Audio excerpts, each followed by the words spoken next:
Je veux te parler de quelque chose qui se passe en ce moment même. Pas quelque part très loin. Pas dans un laboratoire. Exactement maintenant.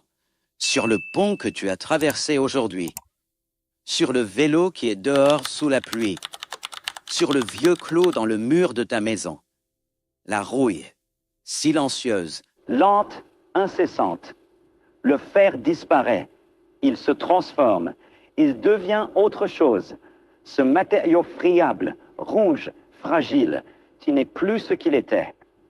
Tu vois la rouille et tu penses, le métal s'est abîmé. L'eau l'a détruit.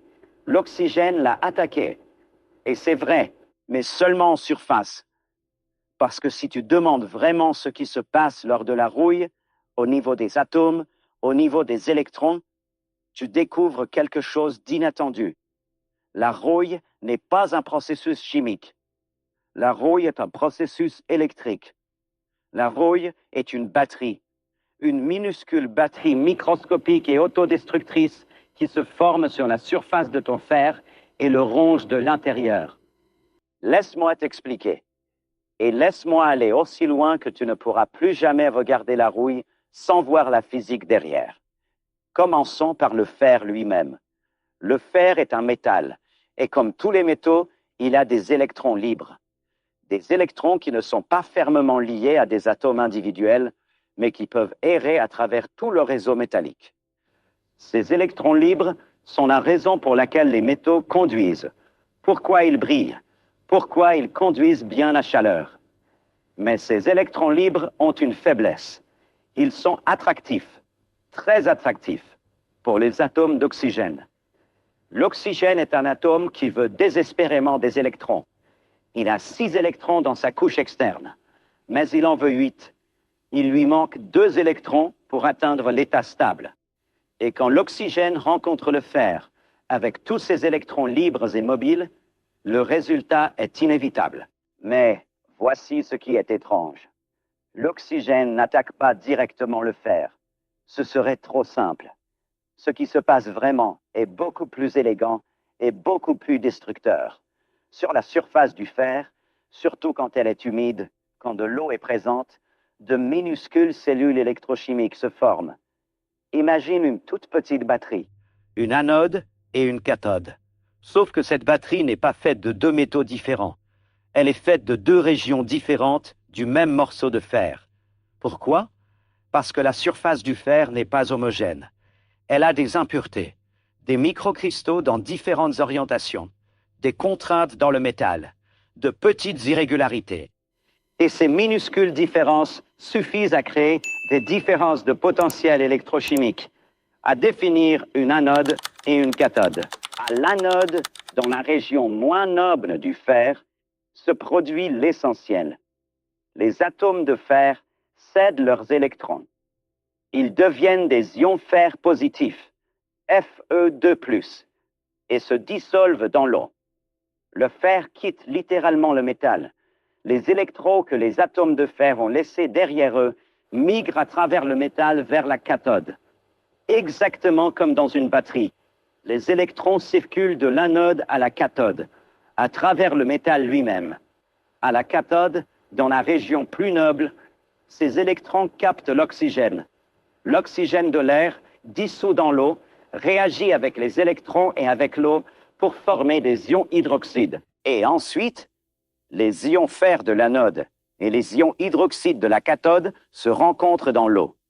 Ils réagissent entre eux. Ils forment de l'hydroxyde de fer.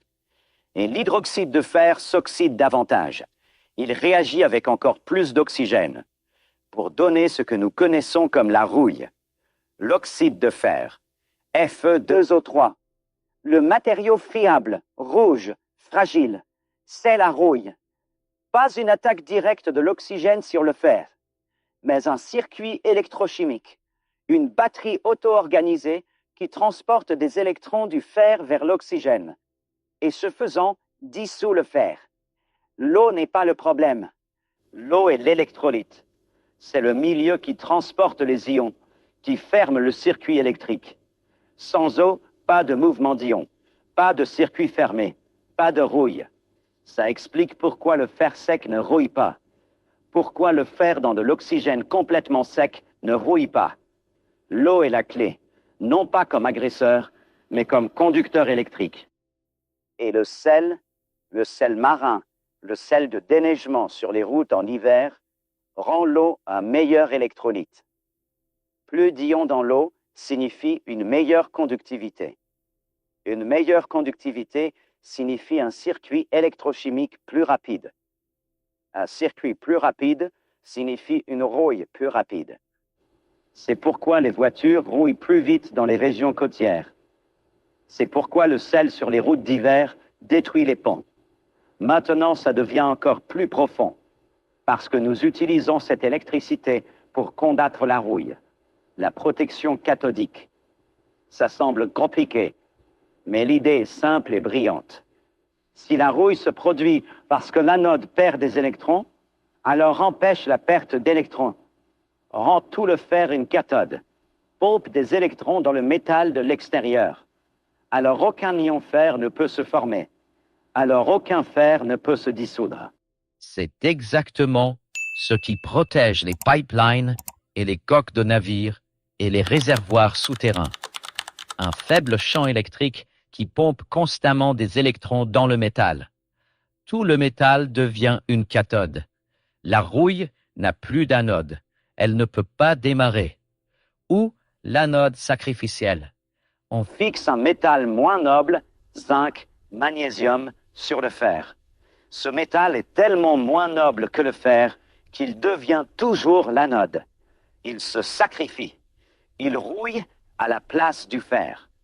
Les plaques de zinc sur les coques de navires, les blocs de magnésium sur les pipelines, ce sont des sacrifices délibérés pour que le fer reste protégé. Ce n'est pas une découverte accidentelle, c'est une compréhension. L'électrochimie de la rouille a été analysée, les principes physiques ont été reconnus, et ensuite, ces principes ont été utilisés pour résoudre le problème. Je trouve ça magnifique. Non seulement que nous comprenons pourquoi le fer rouille, mais que cette compréhension nous permet de l'empêcher. La physique n'est pas seulement description. La physique est pouvoir sur la nature. La prochaine fois que tu verras un clou rouillé, une vieille clôture, un pont qui se détériore, un véhicule usé, ne vois pas seulement destruction. Vois des électrons qui migrent à travers le métal. Vois des ions qui se dissolvent dans l'eau. Vois une batterie qui se décharge et dissout le métal ce faisant. Vois l'électricité qui détruit silencieusement, patiemment et implacablement tout ce que nous construisons. C'est la rouille, c'est l'électrochimie, c'est la physique, et il en a toujours été ainsi, même si tu n'as vu que de la poudre rouge-brune.